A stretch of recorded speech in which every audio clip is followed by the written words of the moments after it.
Chapter 5.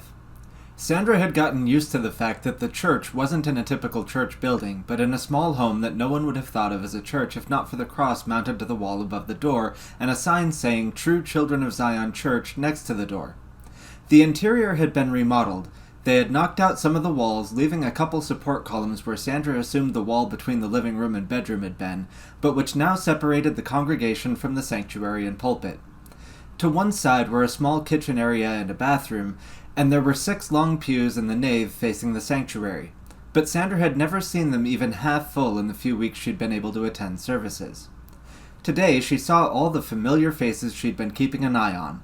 Buck Cleveland in a nice green button-up shirt and duckbill hat which he removed shortly after entering, his girlfriend Mary Miller in a yellow blouse and khaki skirt with a headscarf covering her long wavy blonde hair, Bruce Nickchey in a blue suit that barely contained his thick torso, Michael Jones in a similar suit that fit his taller and thinner body better, and Chris Anderson in jeans and a blue button-up shirt. Buck, Bruce, Chris, and Michael had all shown up at events for the other local far right-wing groups, and she'd heard that Buck's girlfriend Mary was the one who put together the church's promotional videos. Bruce's wife and children were absent, but his wife seemed less enthusiastic about the pro-white cause, and they seemed to only show up once every few weeks. Michael's wife had passed on, and his youngest son was in college, so he almost always came alone.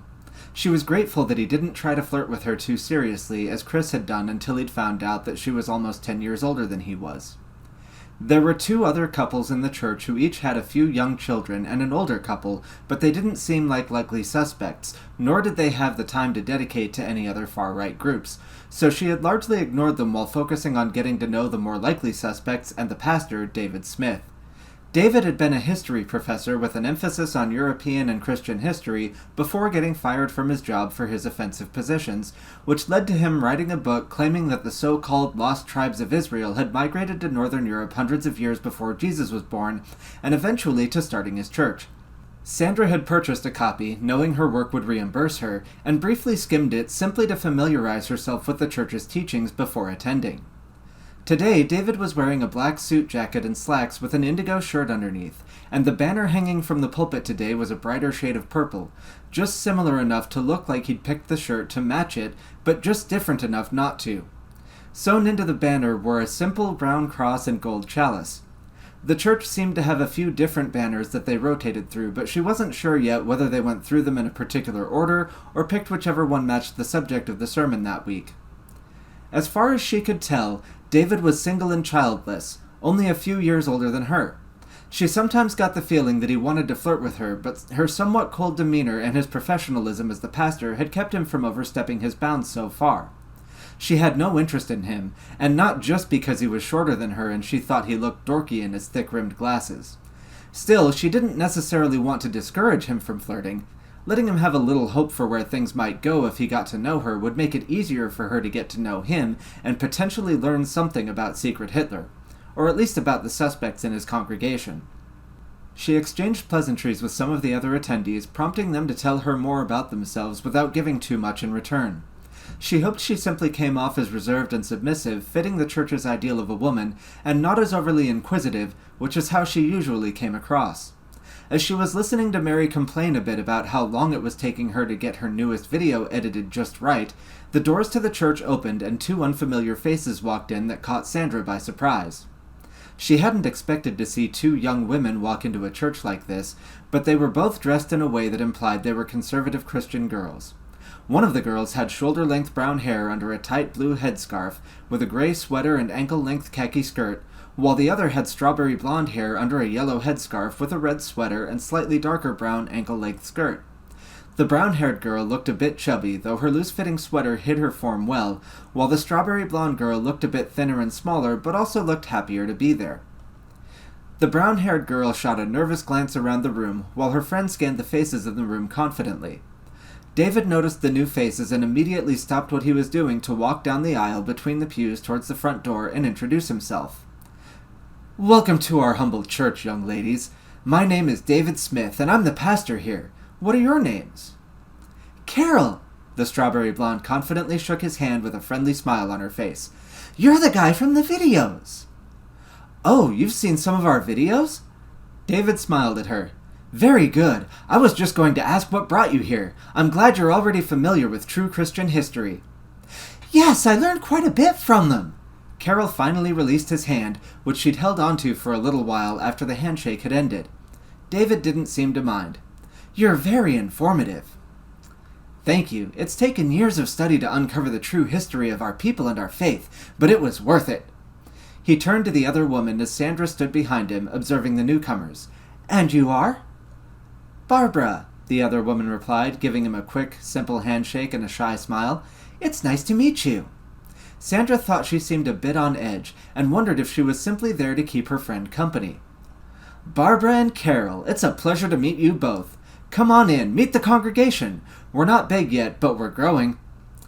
Chris was standing a little closer to them than Sandra, seeming particularly eager to meet the two young women, while some of the other members of the congregation had gathered around as well. David introduced them to one of the younger couples first, and Sandra assumed he was trying to show them the church had a family-friendly atmosphere in the hope it would make the church seem more appealing to them. When they got to her, she offered each of them a firm handshake as they exchanged introductions.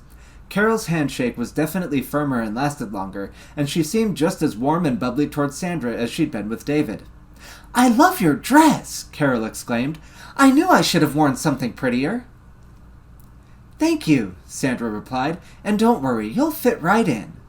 Barbara asked, How long have you been coming here? Oh, a couple months, maybe, Sandra replied. The people here are quite friendly. It's good to be around people who support the cause, Barbara said, and Sandra cocked her head inquisitively in response. The moment of silence that hung between them seemed surprisingly intense for Sandra, and she wasn't sure why. Carol seemed to sense the awkwardness in the air and interrupted it. Is there a women's group? Or a choir? No, Sandra replied. When we sing hymns, we all just kind of sing them together. There's no organ or piano or anything either. Oh, that's too bad. Carol didn't really seem that disappointed and moved on to introduce herself enthusiastically to Buck and Mary. Sandra watched them for a bit longer. They seemed like unlikely suspects, but something seemed off about them. Perhaps Barbara was just awkward, but she hadn't heard anyone at the church say the cause, even when she had heard them express their racist beliefs. Carol's bubbly personality and charm seemed to be winning people over, but Barbara seemed... She wasn't even sure what Barbara was doing, really. One moment she was intense, the next aloof, as though she was trying to figure out what mask to wear to fit in and hadn't gotten it right yet. Sandra wondered if she had come across the same way on her first day at the church as she adjusted to her undercover role, though she assumed Barbara was simply socially awkward and trying to fit in. She often noticed that women in their 20s were more socially awkward than women her age, and women her age were more socially awkward than women older than her, more so than age and experience alone would explain.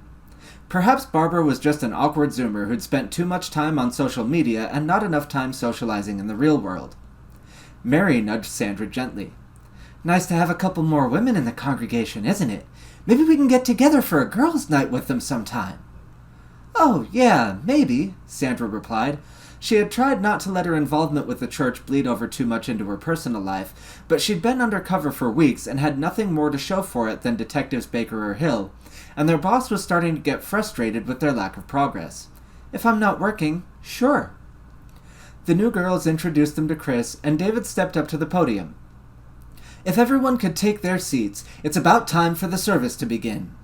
Sandra wondered if his timing was intentional to keep Chris from flirting too much with the new girls, and if so, whether it was so he'd have more of a chance with them, or because he worried the girls would get spooked if any of the men came on too strong too quickly.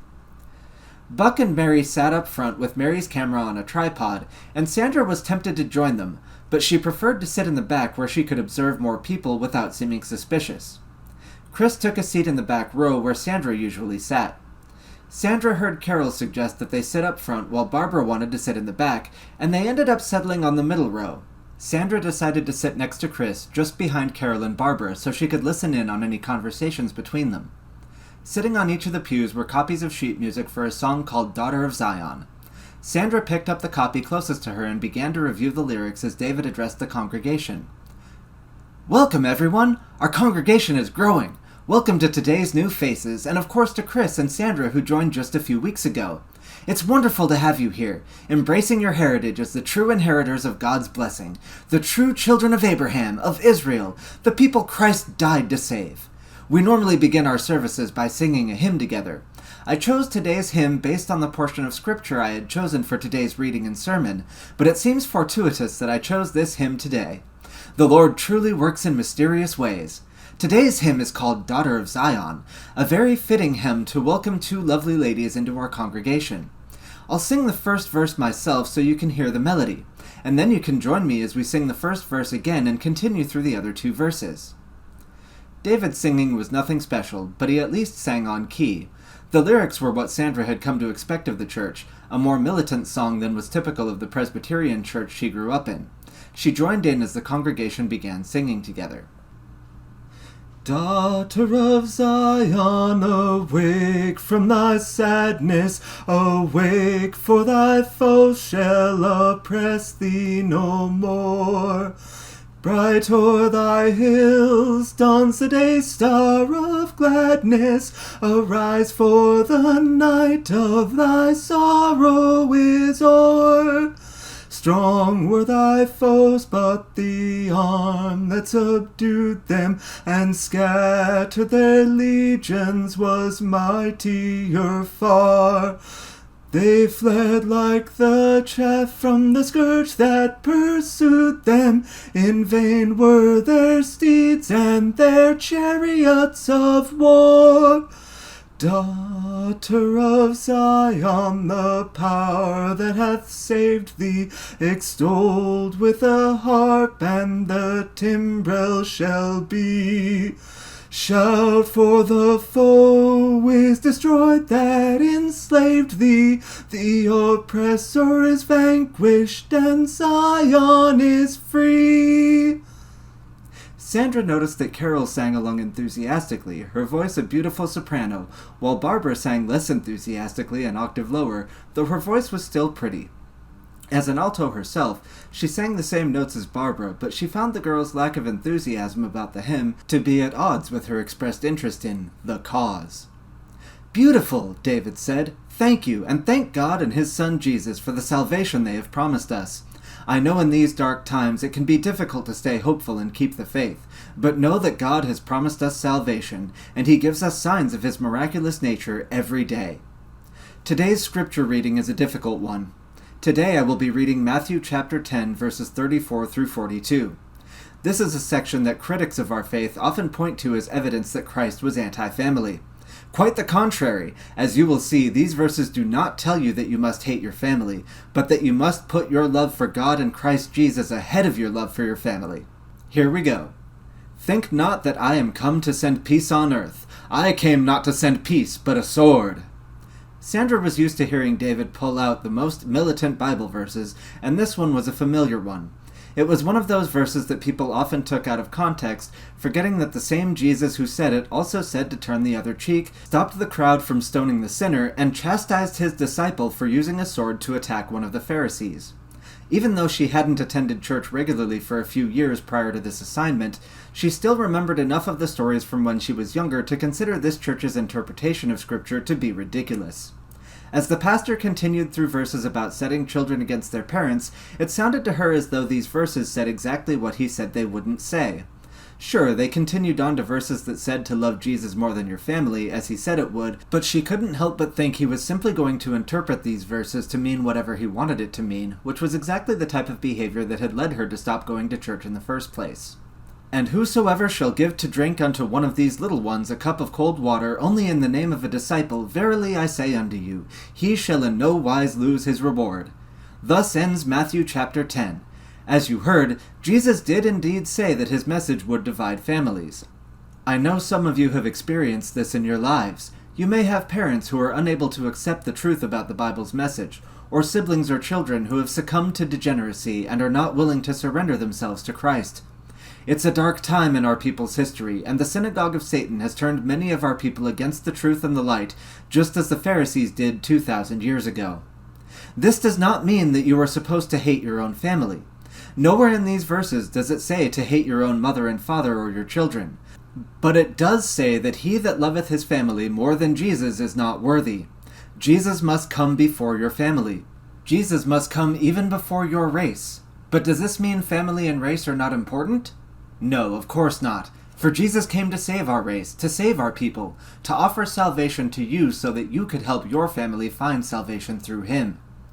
Remember that God is greater than all of us. God is greater than our race, even though God created and chose our race. God is greater than our family, even though God created the male and female and encourages us to have strong family ties and love our families. God is greater than each of us as individuals. Should you love yourself? Yes, but not as much as you love Jesus. Should you love your family? Yes, but not as much as you love Jesus. Should you love your race? Yes, but not as much as you love Jesus. It is because God created and chose our race that we should love our race above all others. If you were born as a black or brown person, you should still love the white race because God chose us through our Israelite ancestors. I don't expect most black and brown people to feel that way, because they have been tainted by evil and led away from God's grace. But a black or brown person who worships God and accepts Christ's message should support the white race above his own and accept that we must remain separate from them for our own good, as we once lived. It is because God created the family and told us to be fruitful and multiply that we should love our family, our parents for being the vehicle through which God created us, and our children who God saw fit to give us as gifts. It is because God created you that you should love yourself and treat yourself like a child of God. It is because God created you that you should treat your body like a temple and not defile it with drugs and hedonistic degeneracy. You are to love yourself, your family, and your race through God first, not for their own sake. Love yourself and live your life correctly because your life was given to you by something bigger and greater and more miraculous than you. Love your family and your race and care for them because your family and race are part of something bigger than you that comes from God.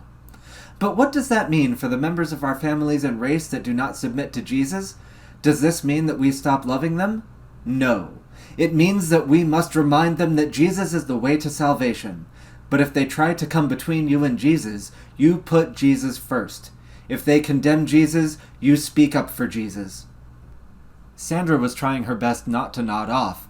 His sermon wasn't much better than she'd expected. He was indeed twisting the meaning of the words, bringing race into his analysis of a passage that had nothing to do with race, and trying to wrap his racist beliefs up in packaging that claimed it was love for Jesus rather than racial supremacy. She tried to watch the other members of the congregation, hoping that focusing on them would keep her from showing her boredom and frustration with the assignment. Sandra noticed that Carol was sitting calmly, watching the pastor patiently, while Barbara was fidgeting with her skirt. There was something almost regal about Carol as she sat there, still and focused, her attention shifting only momentarily whenever one of the young children made a noise, keeping perfect poise. Meanwhile, Barbara wasn't the only one fidgeting. Even some of the regular attendees seemed to be struggling to pay attention as the sermon continued on. Buck and Mary whispered to each other a few times. Michael checked his phone a couple times, and Chris spent more time staring at the back of the girls' heads than the pastor. It wasn't always this bad. Some of the livelier weeks, David spoke about battles from the wars in the Old Testament, or the tribulations the prophets endured, and was far more animated than he was today while explaining away the seemingly anti-family verses in the Gospels. Even though she didn't agree with his views, she had at least found him more interesting to watch most of the time. This even goes beyond your family and your race. God created the world. Should you love the world simply because it exists? Or because there are some things you like in it? No, you should love the world because God created it and gave it to you.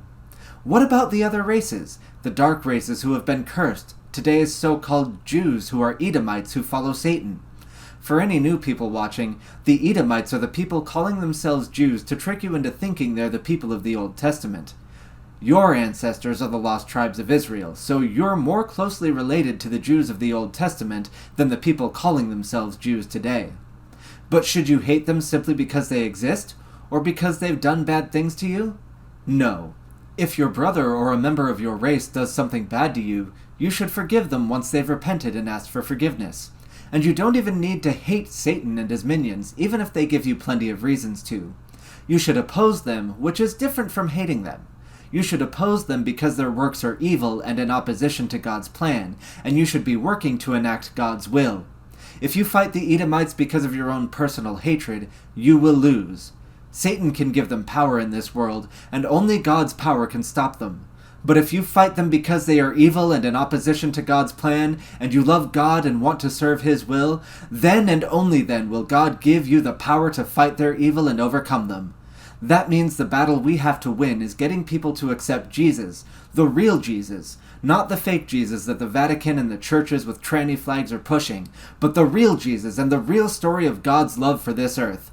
Only when the hearts of man deserve God's grace for loving Him can we finally free ourselves from evil and overthrow these wicked servants of Satan. Sandra perked up a bit towards the end. That was closer to the David she was used to, and it was a little more exciting and inspiring than the one giving the first half of the sermon, even if she still disagreed. Barbara seemed a little more uncomfortable, while Carol continued to watch with interest.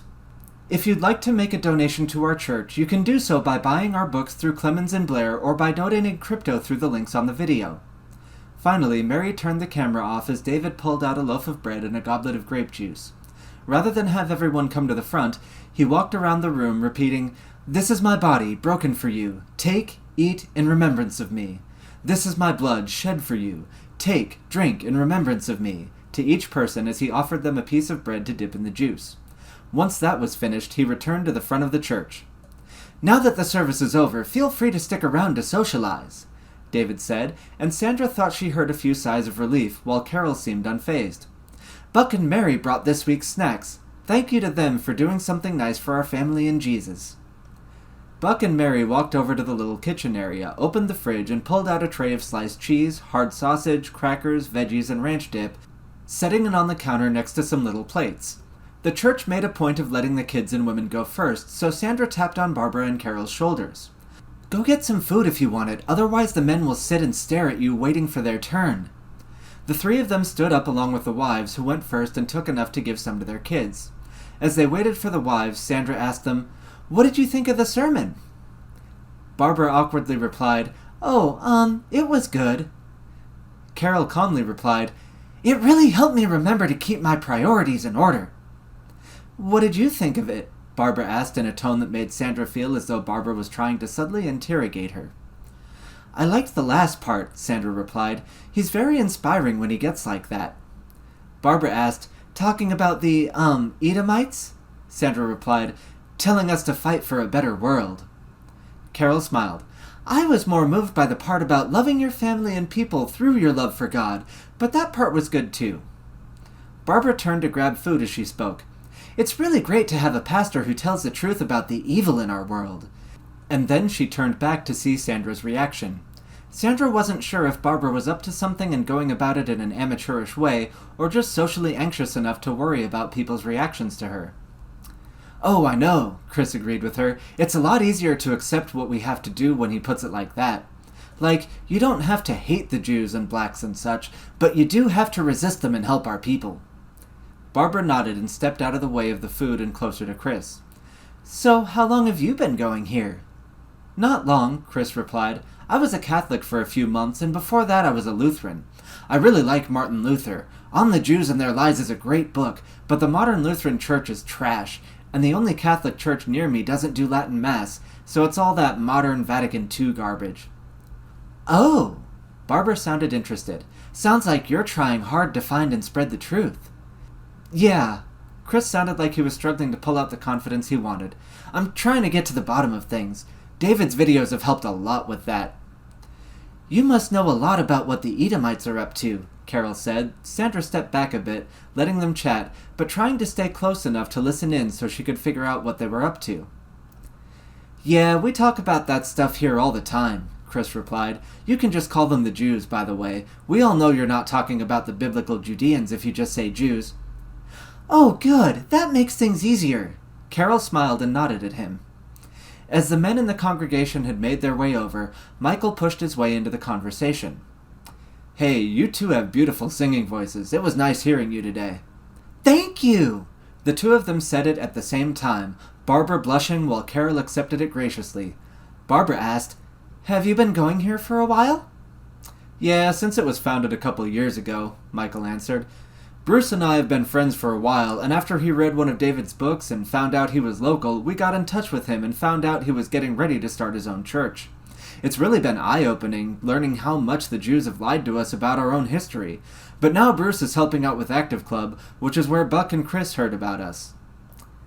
Active Club? I've heard of them, Carol said. Aren't they part of Patriot Front? Barbara added, Patriot Front is so much more based than those Proud Boys. Michael responded, I'm in Proud Boys. Barbara looked sheepish. Oh, sorry, Carol added. Sorry, she's just so mad about what the blacks and Jews are doing to us. She just wants to be the most based person she can be. Michael said, Hey, it's cool. I know what you mean. Seems like Patriot Front is the new it thing for the young guys, but I can't work out like that at my age, and the local Proud Boys crew is based enough for me. Yeah, Chris added, as long as you find some based people to hang out with and keep you sane, and maybe do things with. The further down the rabbi hole you go, the more it gets to you, and you just want to do something, anything, to stop them from destroying our people. Yeah, Michael agreed. It's pretty mind-blowing how they're involved with basically everything. So even though some of us are in different groups, we all know what we're up against and try to get along. I mean, we give each other shit about things sometimes, you know, but we all kind of realize that we have a real enemy out there who's a way bigger threat to all of us than our different groups are to each other, so we still come together as friends as much as we can. Oh, that's good, Barbara replied. I'll have to keep that in mind. That's a very Christian attitude, Carol added, loving each other and working together against Satan despite your differences. Michael nodded. As long as they're on our side, yeah. David came over and asked them, So how did you girls like our service today? Carol answered, The hymn was lovely and I appreciated your sermon. Barbara added, Yeah, we were just talking with some of the guys about what they're doing to fight the good fight against Satan, you know? Mary came up to Sandra, distracting her from listening in.